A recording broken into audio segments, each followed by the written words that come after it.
Chapter 16. Plan Violet. Pip had never felt more alive than she did soaring through the air on Lucia's back. Fiercely flapping their wings side by side, Lucia and G.I. Joe carried the umbrella in their talons and weaved swiftly in and out of towering tree trunks beneath a verdant green canopy of oak leaves. Staring up at the dappled shafts of sunlight dancing through the forest, Pip caught sight of Leon, following them closely from above.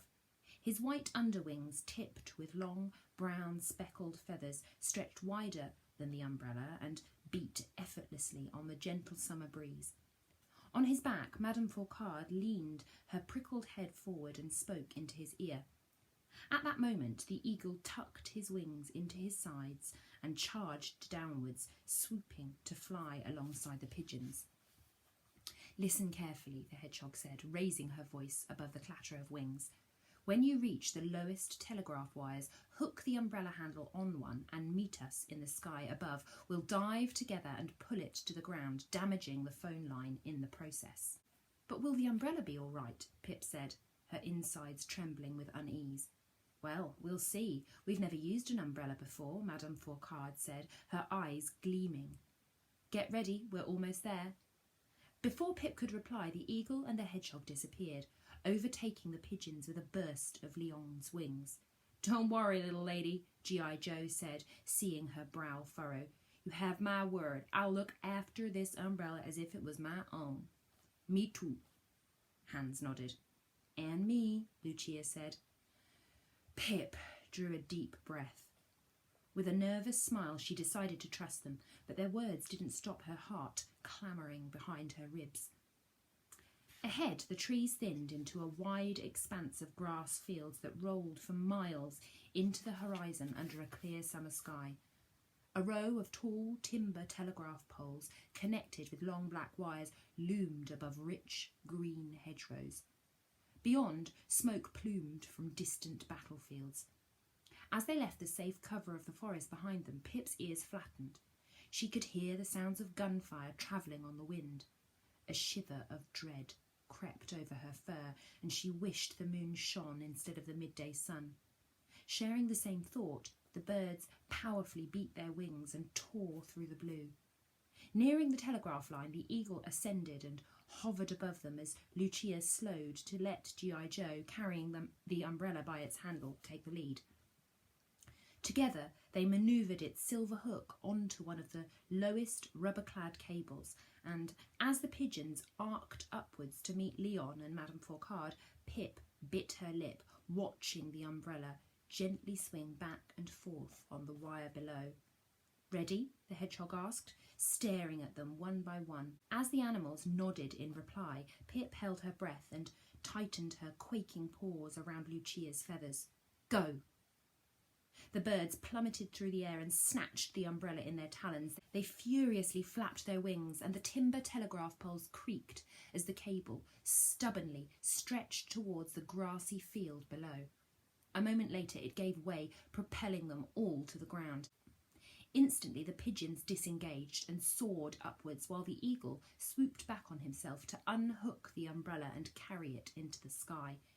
"Magnifique!" Madame Fargher cried in delight, flying alongside the pigeons. "Well done, ma petite chérie! Now you and your umbrella are true members of Noah's Ark." A broad grin drew across Pip's face, and her heart swelled, knowing she had done something to help end the war. "Come, let's do as much damage as we can." "Hang on tight," G.I. Joe cooed. Leon released the umbrella from his grasp, and the pigeon rocketed downwards, catching it in mid-air. Pip heaved a sigh of relief, having it close to her again, and as G.I. Joe and Lucia hooked the umbrella handle upon another low-hanging wire and ascended again, Pip realised she wasn't trembling like before. "Ready?" Hans said, smiling from G.I. Joe's back beside her. She nodded, feeling dizzy with adventure.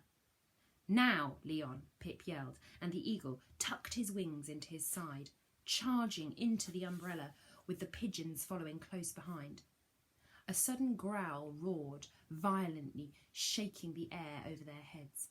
Cowering in alarm, they looked up to see 3 fighter planes tearing across the sky.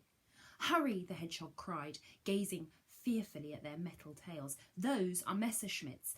If they've seen us, we're done for." The timber poles moaned as the birds frantically beat their wings. The planes grew smaller, and Pip's fur bristled as she watched the middle aircraft break formation, turning back its spinning propeller, headed straight for them. "Look out!" Pip screamed. Fiery shots spluttered from the plane just as the telegraph wire gave way, scattering the terrified birds into the air. Racing back to the forest on Lucia's back, relief pounded in Pip's chest as they entered the shadows, but turning back she gasped in fear.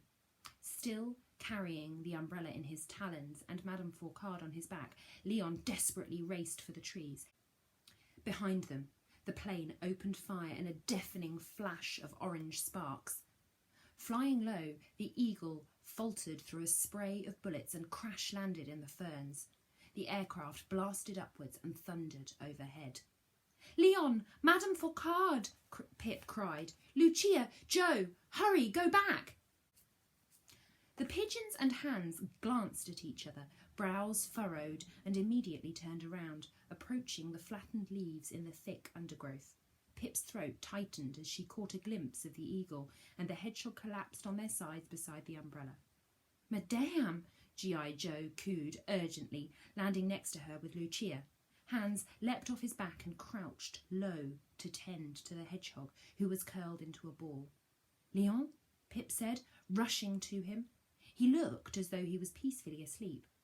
Tentatively putting a trembling paw on the Eagle's face, a jolt of fear snapped it back against her body as his huge golden eyes flew open.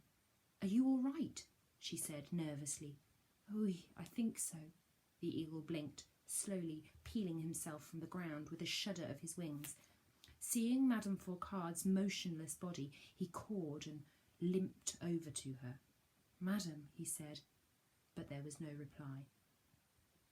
The others looked at one another anxiously and bowed their heads. "Please wake up," Pip said, feeling the sting of tears in her eyes.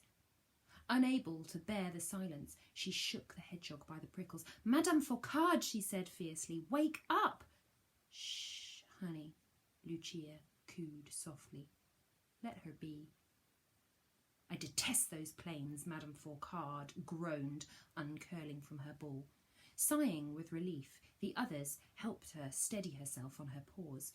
With her heart leaping inside her chest, Pip wrapped her little paws around the hedgehog's soft belly fur. "Oh, ma petite chérie," the hedgehog said softly. "Don't worry, I am all right." "Geez Louise, ma'am," G.I. Joe cooed, "you gave us a scare." "And myself also," Madame Fourcade said, standing tall with her prickles trembling slightly. "Come, let's return to the hollow," she said, turning to clamber back onto the Eagle's back. Pip and Hans mounted Lucia and G.I. Joe, and the pigeons took the umbrella in their talons once more. "Tonight we must be as courageous as butterflies in a hurricane," the hedgehog said.